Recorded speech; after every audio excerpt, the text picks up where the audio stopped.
If you're looking for a luxury coupe for 150,000 euro, which will look like 200 grand, you came to the right place, because today I'm reviewing the Mercedes-Benz S560 Coupe.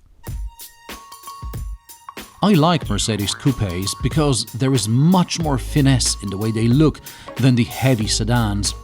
I love when the cabin narrows towards the back and the rear fenders are becoming more prominent, visible. Also, creases along the bonnet make this car look different from the limousine. You can tell the recently refreshed S Class Coupe, among others, by the new lamps in the back. They are OLED and there are 66 flat lights visible from every angle. Headlights have crystal-like day-running lights. Too ostentatious? Well, you're not going to mistake a Mercedes for anything else. And if the exterior doesn't get your attention, take a peek inside.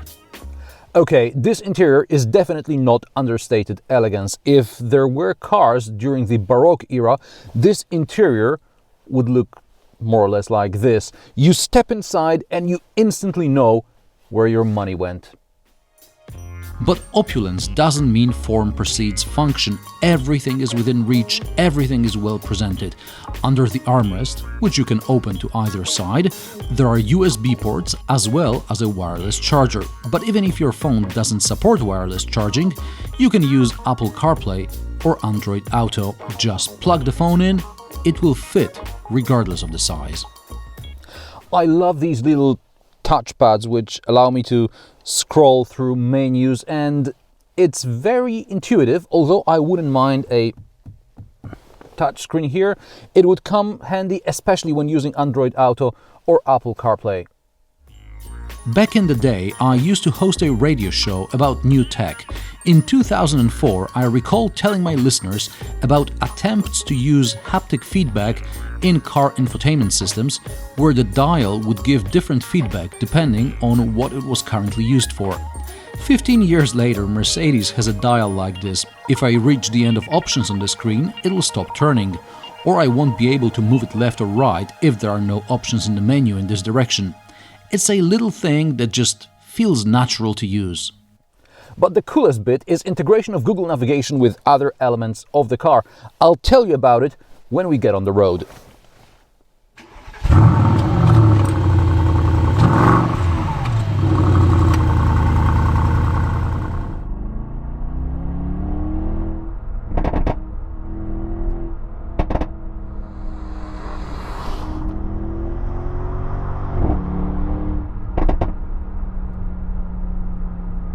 Car manufacturers are often very slow to offer Apple CarPlay or Android Auto.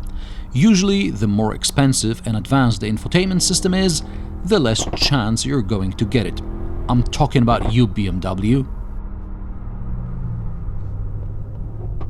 I often say in my reviews that Mercedes-Benz is a brand for people who retired, but it's also the brand that's got the best Apple CarPlay and Android Auto integration.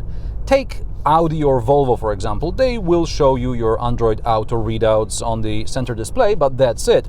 Mercedes goes a step further and you can see your navigation directions between the dials and on the head-up display. Now, I grant you that I've seen Android Auto navigation directions in a Honda CR-V, but Mercedes goes further than that.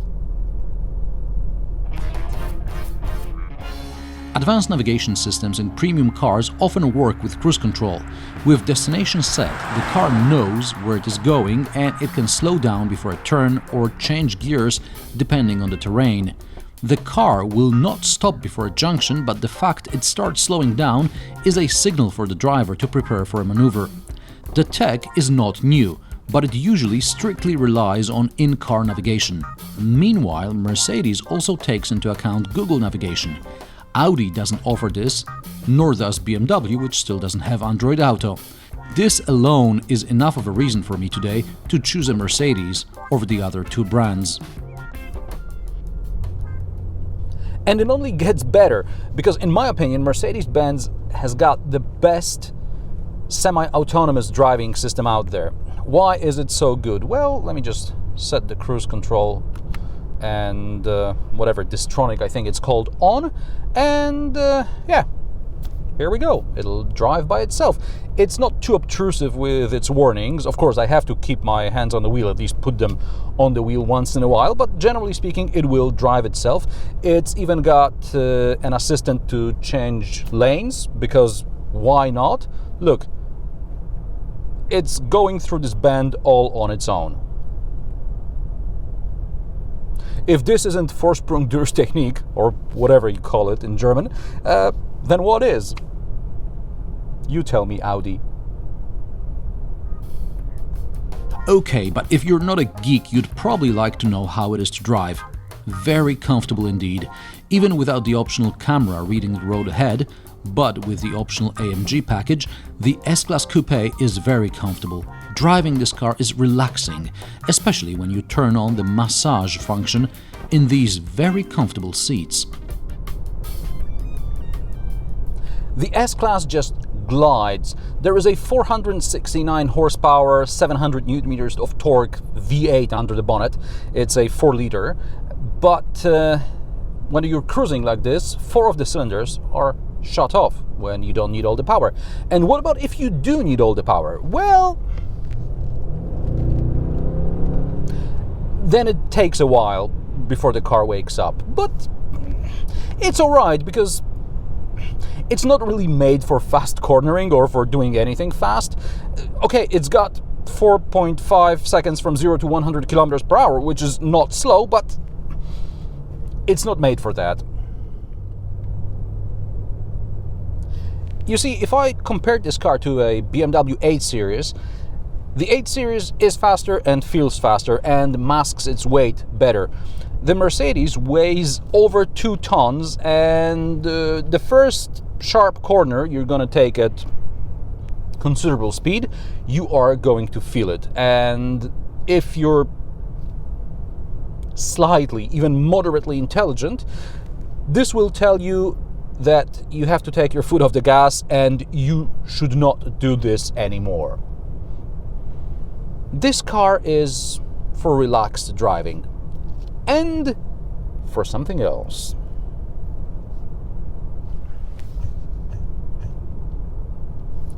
You see, Mercedes is brilliant when it comes to their exhausts. I spent a couple of hours with a Mercedes AMG exhaust expert, and he totally geeked out on me, and it's an interesting story for another time.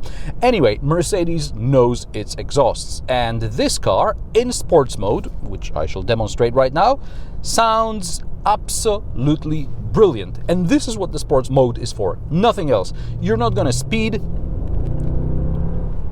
you're just going to do this.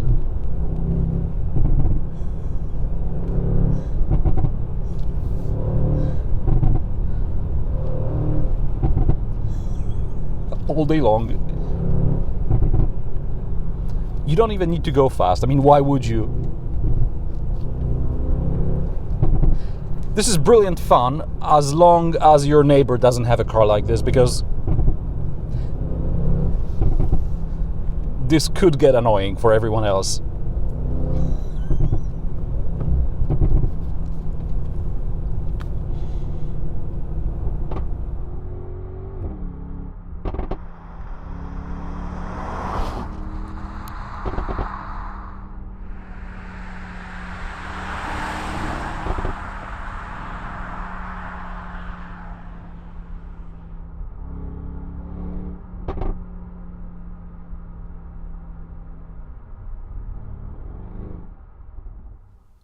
The S Class Coupe is a 4-seater, not just because it says so in the brochure. In the back here, there is space for 2 average-sized adults. It's relatively comfortable, the seats are heated, there's an armrest with some cup holders if you need to have a drink.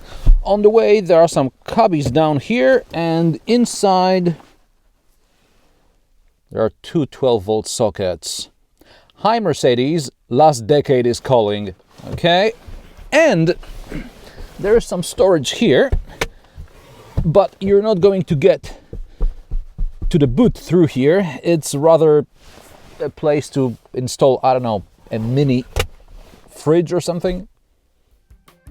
Unfortunately, back seats don't fold, so 400 liters in the boot is all you get. Extra luggage will have to travel in the back seat, unless you have your family and other animals there.